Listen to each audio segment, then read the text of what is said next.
Hola, ¿cómo están? Esta es el quinto video de la lista de reproducción alrededor del capítulo 4 de Aurelien Guerón, en el que queremos seguir abordando el algoritmo del estudio del algoritmo de gradiente descendente. Y habíamos hecho en el video anterior, pues bueno, ¿y qué era eso? ¿Qué era el gradiente descendente? Que era simplemente un algoritmo que trabaja en la que ya el método para optimizar la función de costo en el entrenamiento de un modelo, en este caso de regresión lineal, pues ya era un algoritmo que haya ese mínimo o optimiza la función de costo de manera iterativa, actualizando eh, el vector de pesos en cada iteración. Entonces habíamos visto y habíamos dado manos a la obra a un ejemplo para un conjunto de datos creados artificialmente. Ahora vamos a ver cómo, y habíamos visto que había una desventaja. Era muy bueno el método porque el gradiente descendente se vuelve muy bueno cuando el número de atributos es muy grande, alrededor de 100.000 o más atributos, y el número de instancias también cuando sea muy grande, es decir, cuando m sea muy grande en la matriz de datos. Pero el gradiente descendente, bajo el método de batch gradient descent o full gradient descent, tiene un problema, y es que en cada iteración hay que calcular el gradiente utilizando toda la matriz de datos. Entonces, por cada iteración se tiene que utilizar toda la matriz de datos para hallar el gradiente de la función de costos, y eso tiene un costo, valga la redundancia, un costo computacional bastante grande el trabajar con toda la matriz de datos. Entonces ahora vamos a ver cómo podemos implementar el gradiente descendente, pero de una manera incremental. Entonces, para ir buscando alternativas para utilizar el algoritmo del gradiente descendente, pero de una manera más eficiente sin tener que utilizar todo el conjunto de datos. Entonces, en esta primera parte vamos a ver gradiente descendente incremental, y Guerón nos dice, bueno, pues para implementar el gradiente descendente debemos calcular el gradiente de la función de costo con respecto a cada parámetro del modelo θ. En otras palabras, debe calcular cuánto cambiará la función de costo si cambia θ solo un poco. A esto se le llama derivada parcial. Es como preguntar cuál es la pendiente de la montaña bajo mis pies si miro hacia el este, y luego hacer la misma pregunta mirando hacia el norte. Y así sucesivamente para todas las demás dimensiones, si podemos imaginar un universo con más de 3 dimensiones. La ecuación 4.5, esta que estamos viendo acá, calcula la derivada parcial de la función de costo con respecto al parámetro θ, y la denota con parcial de o derivada parcial con respecto a θ del mean square error como función de θ. Esa ecuación, pues bueno, mire que es igual a 2 sobre m por la sumatoria de todos los productos, bueno, las diferencias o todos los errores multiplicados por x super e. Entonces, bueno, así ya tenemos, bueno, esta partecita de cómo se calcula esa derivada parcial y que fue la que utilizamos en definitiva para hallar esa función de costos. Entonces, en lugar de calcular estas derivadas parciales individualmente, uno puede utilizar la ecuación 4.6, en la que aquí nos dice Guerón que esa 4.6, para calcularlas todas las derivadas parciales de una sola vez, el vector gradiente anotado, que es nabla de mean square error de θ, contiene todas las derivadas parciales de la función de costo. Entonces aquí ya no vamos a hallar esa nabla de mean square error, no solamente las derivadas parciales, sino a todas, al vector que tiene todas, que a ese se le llama nabla del mean square error de θ, y es nabla subθ de mean square error de θ. Es en definitiva el vector que en cada una de sus componentes tiene la derivada parcial con respecto a cada uno de los parámetros θj de nuestra función de costo, y eso va a ser igual en definitiva a 2 sobre m por x traspuesta por xθ menos y. Entonces acá ya la advertencia es que tenga en cuenta que esta fórmula implica cálculos sobre el conjunto de entrenamiento completo X-Train en cada paso del descenso del gradiente. Entonces aquí esta fórmula era la que teníamos antes. Miren que entonces cada vez que vayamos a calcular el gradiente debemos de utilizar toda la matriz de datos X para poder calcularlo. Esa es la pequeña desventaja.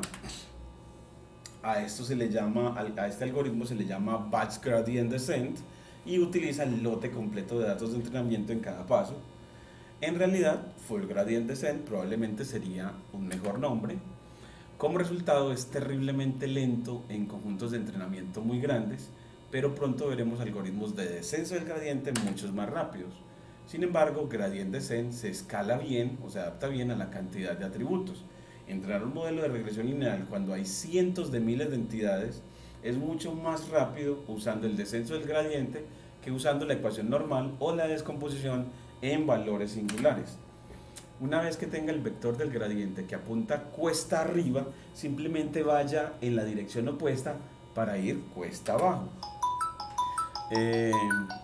Eso significa restar nabla de mean square error del vector θ. Aquí es donde entra en juego la tasa de aprendizaje eta, multiplica el vector gradiente por eta para determinar el tamaño de paso cuesta abajo. Entonces, actualizar el θ se hace como, pues del θ que tienes le restas eta veces el gradiente del mean square error de θ.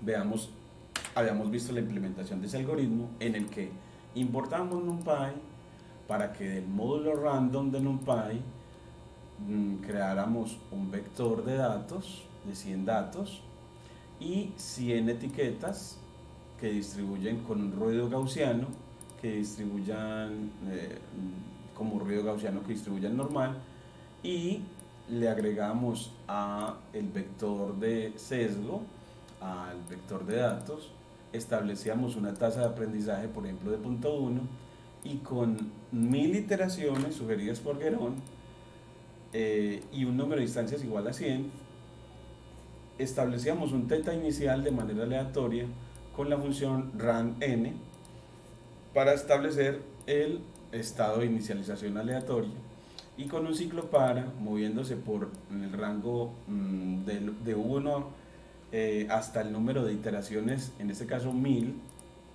calculamos en cada iteración el gradiente utilizando todos los datos y en cada iteración, luego de calcular el gradiente, actualizamos el vector de pesos θ, restando el anterior, le restamos eta veces el gradiente para que cuando termine esas 1000 iteraciones me entregue el eta total y nosotros lo corríamos y nos daba en este caso este eta que para 1000 iteraciones en este caso si lo volvemos a correr nos da otro, miremos que aquí nos da un 4.17 y los datos serán reproducibles en tanto establezca una semilla aleatoria con np.random.seed de semilla en un valor dado, por ejemplo 513, un número que te guste, y así cada vez que corres el código obtienes el mismo θ porque inicializaste en la misma parte y sin echarle en la misma parte llega a la misma parte. Entonces mire que así los datos son reproducibles y aquí tenemos una aproximación con 1000 iteraciones de 4.05 y de 2.9. Ahora y eso fue exactamente lo que se encontró con la ecuación normal, por lo tanto podemos decir que el descenso del gradiente funcionó perfectamente. Pero, ¿y si hubieras utilizado una tasa de aprendizaje diferente, qué pasaría? Pues la siguiente figura muestra los 10 pasos del gradiente descendente utilizando 3 tasas de aprendizaje diferentes. Así vemos que con eta igual a 0.02, o sea, una tasa de aprendizaje muy pequeña, la convergencia, empezando en el rojo, la convergencia de nuestro regresor a aproximar a nuestra nube de puntos se hace muy lenta. Miren que en estas 10 iteraciones ni siquiera alcanzó a aproximar bien los datos.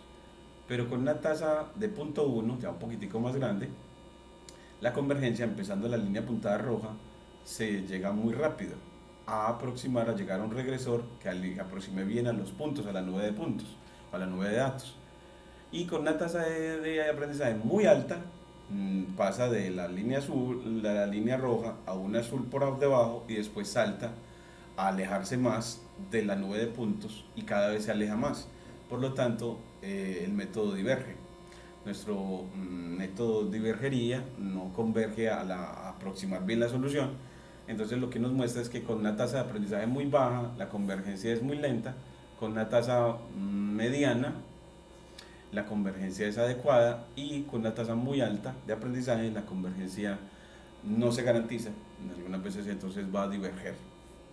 Entonces aquí nos decimos gradient descent with various learning rates, con varias tasas de aprendizaje, y así pues el gradiente descendente con varias tasas de aprendizaje lo queremos también automatizar, y en eso estoy trabajando para que nos muestre gráficamente lo que Guerón nos muestra en su imagen del libro.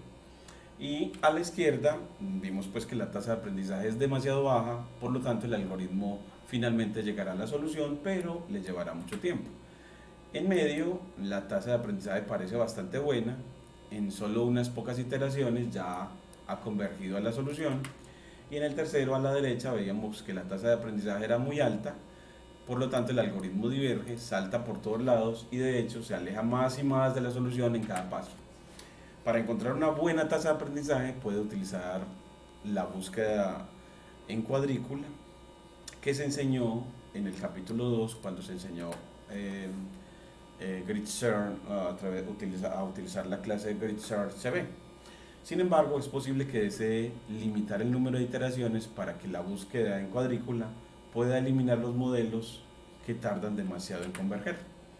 Quizás se pregunte cómo establecer el número de iteraciones. Si es demasiado bajo, aún estará lejos de la solución óptima cuando el algoritmo se detenga. Pero si es demasiado alto, perderá tiempo mientras los parámetros del modelo ya no cambian. Una solución simple es establecer una gran cantidad de iteraciones, pero interrumpir el algoritmo cuando el vector gradiente se vuelva pequeño. Es decir, cuando su norma se vuelva más pequeña que un número pequeño epsilon llamado tolerancia, porque esto sucede cuando el gradiente descent ha alcanzado el mínimo. Entonces, la tasa de convergencia, vamos a ver cómo calcularla. Entonces, cuando la función de costo es convexa y su pendiente no cambia abruptamente, como en el caso de la función de costo mean square error, el descenso del gradiente por lotes con una tasa de aprendizaje fija eventualmente convergerá a la solución óptima, pero es posible que tenga que esperar un poco. Puede tomar un orden de 1 sobre epsilon iteraciones para alcanzar el óptimo dentro del rango epsilon, dependiendo de la forma de la función de costo. Si divide la tolerancia por 10 para tener una solución más precisa, es posible que el algoritmo deba ejecutarse unas 10 veces más. Entonces vamos a ver Stochastic Gradient Descent, y el principal problema con el BATS Gradient Descent es el hecho de que utiliza todo el conjunto de entrenamiento para calcular los gradientes en cada paso, lo que hace muy lento cuando el conjunto de entrenamiento es grande. En el extremo opuesto, Stochastic Gradient Descent elige una instancia aleatoria en el conjunto de entrenamiento en cada paso y calcula los gradientes basándose únicamente en esa única instancia. Obviamente, trabajar una sola instancia a la vez hace que el algoritmo sea mucho más rápido porque tiene muy pocos datos para manipular en cada iteración.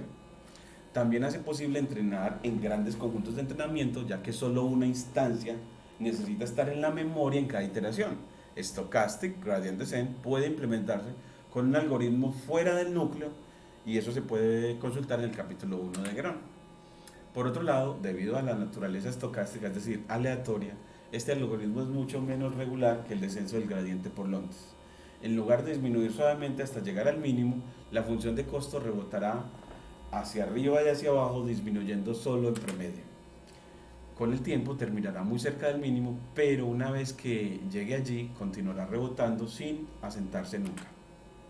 Entonces, una vez que el algoritmo se detiene, los valores finales de los parámetros son buenos, pero no óptimos. Entonces uno ve acá que, miren que el algoritmo cada vez se va acercando más al mínimo, pero cuando llega al fondo de nuestra función de costo, se queda moviéndose alrededor del mínimo de manera aleatoria. Entonces, with stochastic gradient descent, each training step is much faster but also much more stochastic than when using batch gradient descent. Es decir, con el gradiente descendente estocástico, en cada paso de entrenamiento es mucho más rápido, pero, pero también mucho más aleatorio cuando usa batch gradient descent, pero mucho más aleatorio cuando utiliza batch gradient descent. Cuando la función de costo es muy irregular, como en la figura 4.6, eso se puede ayudar, esto puede ayudar al algoritmo a saltar fuera de los mínimos locales, por lo que Stochastic Gradient Descent tiene más posibilidades de encontrar el mínimo global que Batch Gradient Descent. Por lo tanto, la aleatoriedad es buena para escapar de los óptimos locales, pero mala porque significa que el algoritmo nunca puede establecerse en el mínimo. Una solución a este dilema es reducir gradualmente la tasa de aprendizaje. Los pasos comienzan grandes, lo que ayuda a progresar rápidamente y escapar de los mínimos locales, pero se vuelven cada vez más pequeños, lo que permite que el algoritmo se asiente en el mínimo global. Este proceso es similar al recocido simulado, un algoritmo inspirado en el proceso metalúrgico del recocido, donde el metal fundido se enfría lentamente. La función que determina la tasa de aprendizaje en cada iteración se denomina programa de aprendizaje. Si la tasa de aprendizaje se reduce demasiado rápido, es posible que se quede atascado en un mínimo local o incluso quede congelado a la mitad del mínimo. Si la tasa del aprendizaje se reduce demasiado lentamente, puede saltar alrededor del mínimo durante mucho tiempo y terminar con una solución subóptima si detiene el entrenamiento demasiado pronto. Este código implementa Stochastic Gradient Descent utilizando un programa de aprendizaje simple. Entonces aquí vamos a darle manos a la obra a pero primero lo leemos y establecemos el número de instancias, luego establecemos el número de épocas,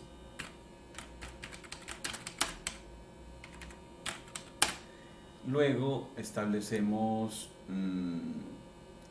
en 5 y 50 el programa de aprendizaje T0 y T1, definimos una función learning schedule como función de T, que es una función definida como T0 sobre T más T1, y así el T, cada vez que entre a la función, nos va a ser evaluado en T0 sobre T más T1, y a la medida que T aumente, pues lo que nos retorna esa función es un valor más pequeño, learning schedule, y estableces otra vez el teta de manera aleatoria con del módulo random de NumPy, tomas rands n para que sea un vector de dos componentes para inicialización aleatoria, pero que distribuya normal, y ya con un ciclo paranidado en el que la primera variable sea en las épocas, que se mueve en el rango de las épocas, y la segunda variable i se mueve en el rango de las instancias, de tal manera que vayamos tomando una instancia diferente en cada iteración. Y así él va a tomar a un random index, un índice aleatorio, utilizando la función rand int, moviéndose por todo el rango de 0 a m, en realidad de 1 a m, en realidad de 0 a m-1 para Python. Luego va a tomar una instancia tomando de todo el vector de datos el random index hasta random index más 1 para que nada más tome una sola instancia, y luego calcule la etiqueta asociada, calcule el gradiente con 2 veces x sub i traspuesta por x sub i producto punto con teta menos y sub i para hallar el gradiente, luego calcular la nueva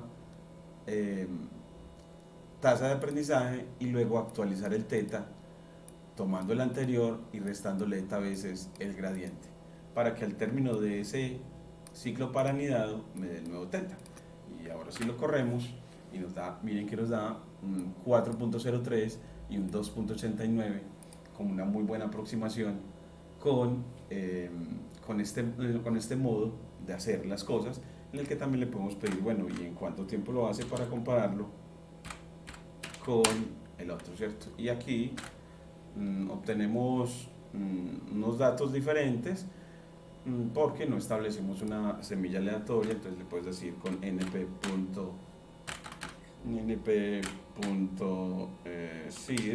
bueno, del módulo random, utiliza el método seed o semilla con 513, por ejemplo, que es un número que me gusta, y lo corremos y así ya cada vez que corra te va a dar los mismos 4.0398, 2.9064 y si lo corres de nuevo te da lo mismo.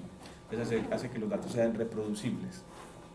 Y ahora le damos manos a la obra a este código que tenemos acá, que se implementa el Stochastic Gradient Descent. Entonces, en donde en cada iteración solamente toma una sola instancia del conjunto de datos para calcular el gradiente, una aproximación al gradiente en realidad, y con él calcular entonces en definitiva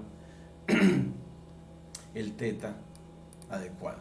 Entonces vamos a implementarlo, vamos a darle manos a la obra al Machine Learning, que es una de las metodologías de Guerón tan triunfadora con la que estamos muy de acuerdo. Entonces vamos a ir a nuestro documento, a GitHub, Ataca, Tapias Cañas, referentes, nos vamos a Guerón, parte 1, el capítulo 4, al cuaderno de práctica. Y en el cuaderno de práctica vamos a ir a la parte final, al de práctica del capítulo 4 de Guerón, vamos hasta el final y le decimos, bueno, ahora sí, establecemos unas nuevas líneas de código con la tecla B, que transformamos la primera de código en línea de texto con la tecla M, numeral espacio para título, y es implementación del algoritmo Stochastic Gradient Descent. Stochastic Gradient Descent.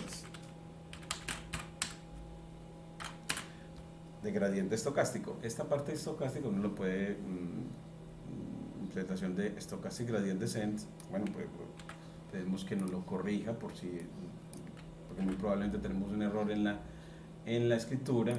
Llamémoslo esto aquí no lo pone Stochastic Gradient Descent, aquí no lo corrige. Stochastic Gradient Descent, Stochastic Gradient Descent, y aquí lo ponemos en nuestro cuaderno de práctica, es aquí. Entonces control V, Stochastic Gradient Descent. Y bueno, ¿y cómo se implementa? Pues bueno, primero pues vas a medir el tiempo que vas a tardar con porcentaje, con este código mágico, porcentaje time. Vas a establecer una semilla aleatoria, entonces vamos a import numpy as np, y de np.random del módulo random vas a tomar la función seed de semilla en 513, que me gusta a mí, que puedes poner el número que te guste para hacer reproducibles los datos. Ahora creamos los datos con los que vamos a hacer la modelación, ¿no? Entonces ahora sí, pues creemos los datos. Esta parte de uno darle manos a la obra al Machine Learning le permite enfrentarse a errores de sintaxis y poder aprender a gestionar los errores que en la implementación de los algoritmos de Machine Learning y las ideas dadas por Guerón en ciencia de datos se puedan presentar. Entonces, creamos los datos, pues creamos la matriz de datos X, que se crea como 2 por np.random del módulo random.ran, y le dices que cree un vector de 100 por 1. Y aquí ya no tienes que darle una tupla, sino simplemente las dos, la forma.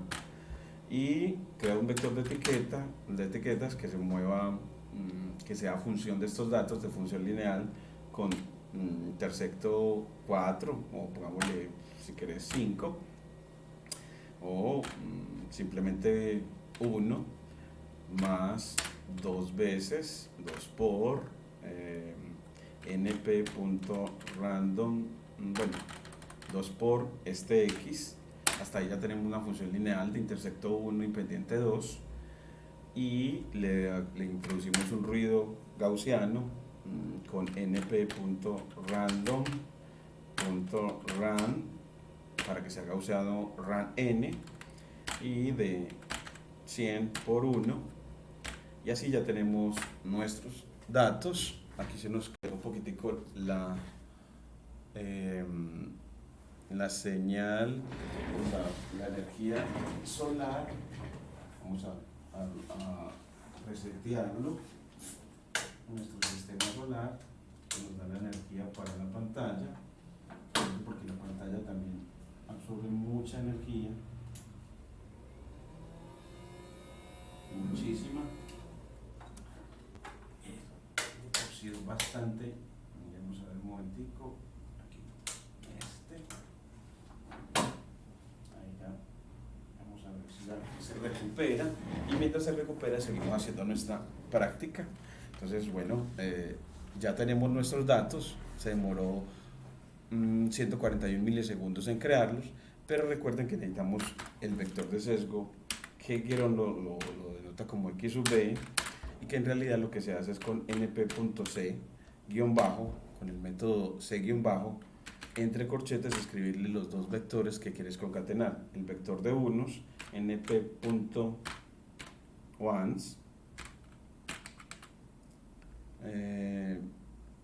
que es una función a la que le tienes que dar una tuple con las dimensiones de la matriz que quieres, en este caso de 100 por 1, y luego le concatenas el vector x para que te quede el vector de sesgo. Entonces aquí corremos, mire que ya te queda, y ahora mire el primero, dice, te encontraste con un name errors. Así, es que no es NO, es NP, el seudónimo de NumPy. Eso es, miren que entonces ya él le dice, mire que para hacer eso se demoró 0 nanosegundos en crear los datos esta vez. Esta vez que corrió se demoró mucho menos. Y así ya tenemos los datos consolidados. Y con los datos consolidados, lo que queremos es hacer un regresor lineal, entrenar un modelo de regresión lineal. Entonces, ¿qué es entrenar un modelo de regresión lineal? Encontrar los parámetros adecuados. ¿Y cómo lo vamos a hacer? Con con Stochastic Gradient Descent. Entonces, vamos a entrenar el modelo de regresión con el algoritmo Stochastic Gradient Descent. Stochastic Gradient Descent. ¿Y cómo se hace ese? Pues se establece un número de épocas. Por ejemplo, 50 nos sugiere Guiron. Establece un T0 y un T1 para establecer la función de decrecimiento de la tasa de aprendizaje, y él dice que 5 y 50. Y luego también estableces el número de instancias m, en este caso 100. Luego también defines una función que es la tasa de aprendizaje. Entonces con la sentencia def tasa de los nombres de las funciones lo pones sin espacio, tasa de aprendizaje, y esta es la función que vamos a ir moviendo la tasa de aprendizaje de valor. Entonces a ella le va a entrar un t y ella le va a entregar la nueva, dos puntos, return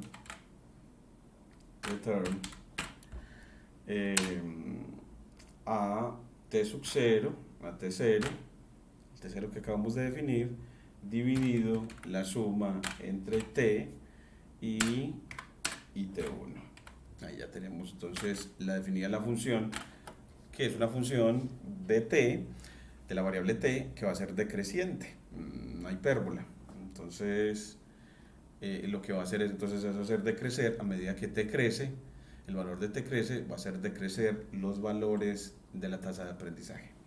Entonces ahora sí, después le dicen, bueno, un ciclo parametrado for época, moviéndose en el range de las épocas,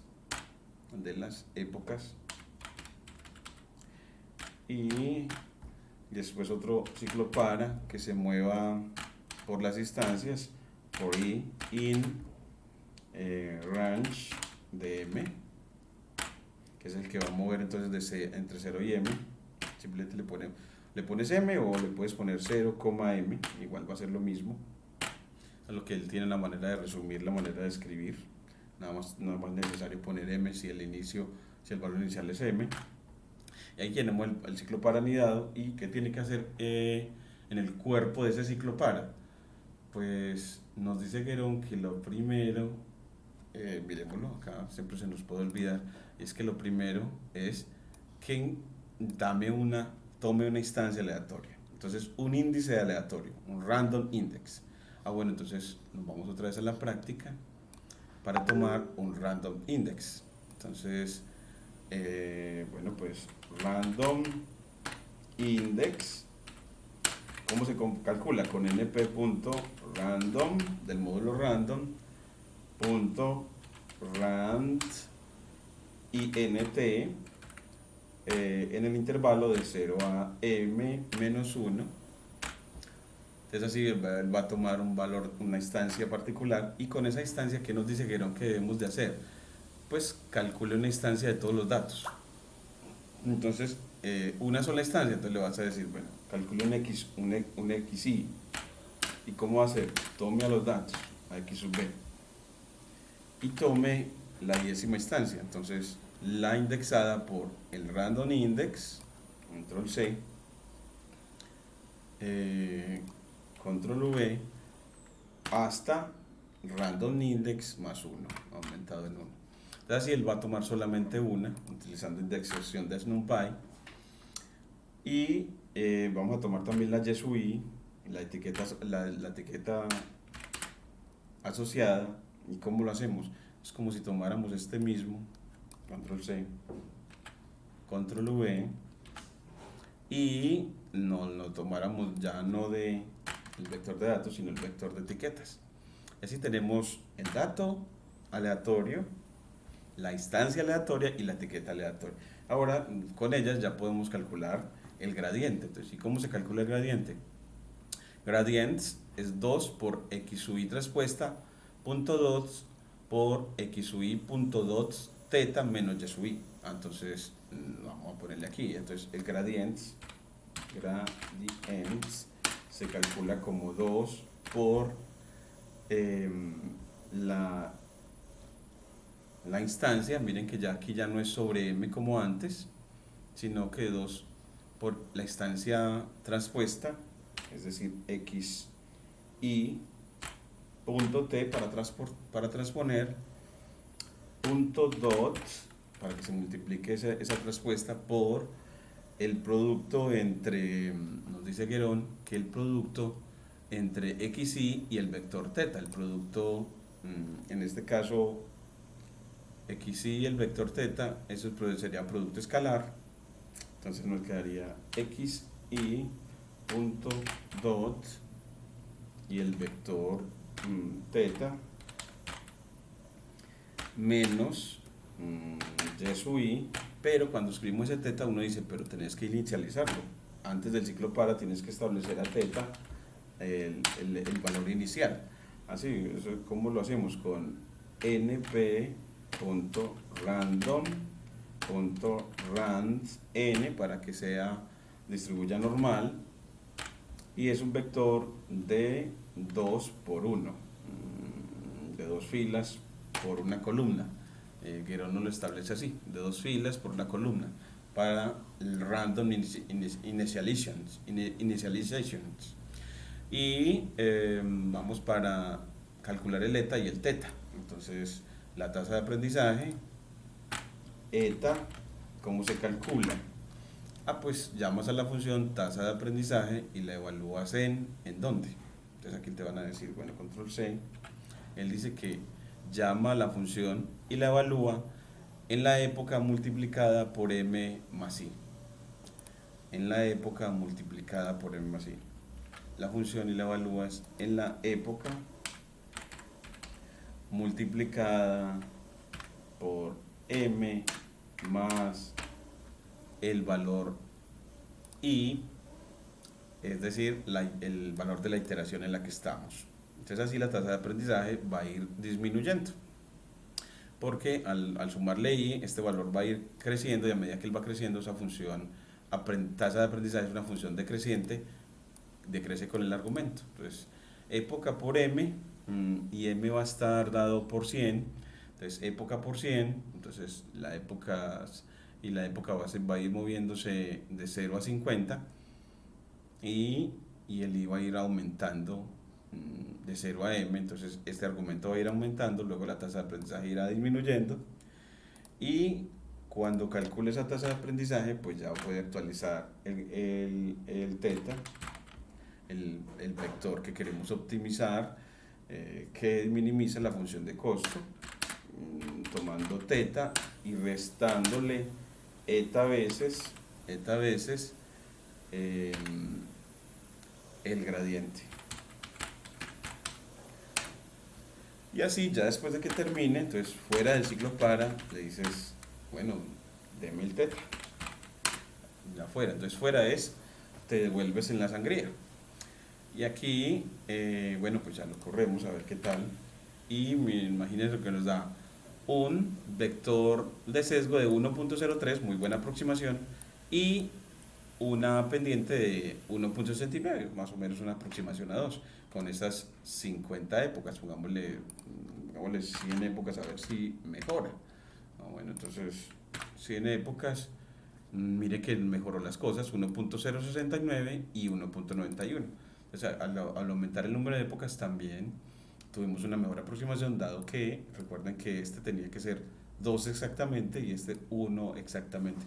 Entonces obtuvimos una mejor utilizando batch gradient descent. Nos faltaría también ver, aquí se demoró 219 milisegundos, pero si hubieras no hubieras utilizado stochastic gradient descent, ¿qué hubiera pasado si hubiera utilizado batch gradient descent? O sea, calcular el tiempo.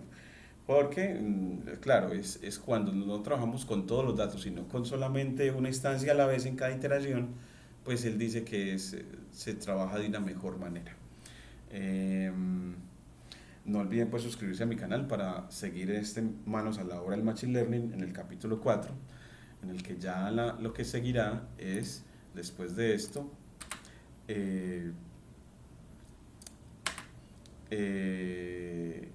mostrar pues que, bueno, pues que el batch gradient descent antes iteró 1000 veces a través de todo el conjunto de entrenamiento, y este código pasa por el conjunto de entrenamiento solo 50 veces y llega a una solución bastante buena, solo 50 veces, obtiene pues un teta adecuado.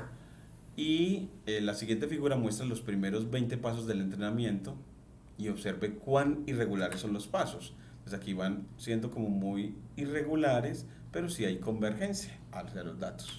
Si hay convergencia de los datos. Tengan en cuenta que dado que las instancias se eligen al azar, algunas instancias pueden elegirse varias veces por época, mientras que otras pueden no elegirse en absoluto. Si quiere estar seguro de que el algoritmo pasa por cada instancia en cada época, otro enfoque es barajar el conjunto de entrenamiento, asegurarse de barajar las características de entrada y las etiquetas, y luego revisarlo instancia por instancia y luego barajarlo de nuevo, y así sucesivamente. Sin embargo, este enfoque generalmente converge más lentamente. Entonces ya aquí nos da una advertencia a Guéron, y es que cuando usa Stochastic Gradient Descent, las instancias de entrenamiento deben ser independientes e idénticamente distribuidas para garantizar que los parámetros se acerquen al óptimo global en promedio. Una forma sencilla de garantizar esto es barajar las instancias durante el entrenamiento, por ejemplo, elegir cada instancia al azar o barajar el conjunto de entrenamiento al comienzo de cada época. Si no mezclas las instancias, por ejemplo, si las instancias están ordenadas por etiqueta, entonces HGD comenzará optimizando para una etiqueta, luego a la siguiente y así sucesivamente, y no se establecerá cerca del mínimo global. Para realizar una regresión lineal usando Stochastic Gradient Descent con Sklearn, puede usar la clase HGD Regressor, que por defecto optimiza la función de costo del error cuadrático. Ese lo vamos a hacer entonces en el próximo video, donde vamos a mostrar que esa clase tiene hiperparámetros max, iter y total, y cómo con él uno puede hacer e implementar Stochastic Gradient Descents en el entrenamiento de un modelo de regresión lineal. No olviden pues dejarnos su like o su dislike, que nos anime y nos oriente a mejorar en este proceso de enseñanza de la ciencia de datos, y de suscribirse a mi canal con la campanita para poder que pueda avisarle cada vez que tengamos un nuevo video de orientación a esta lectura Aurelien Guerón para el aprendizaje de la ciencia de datos. Muchas gracias.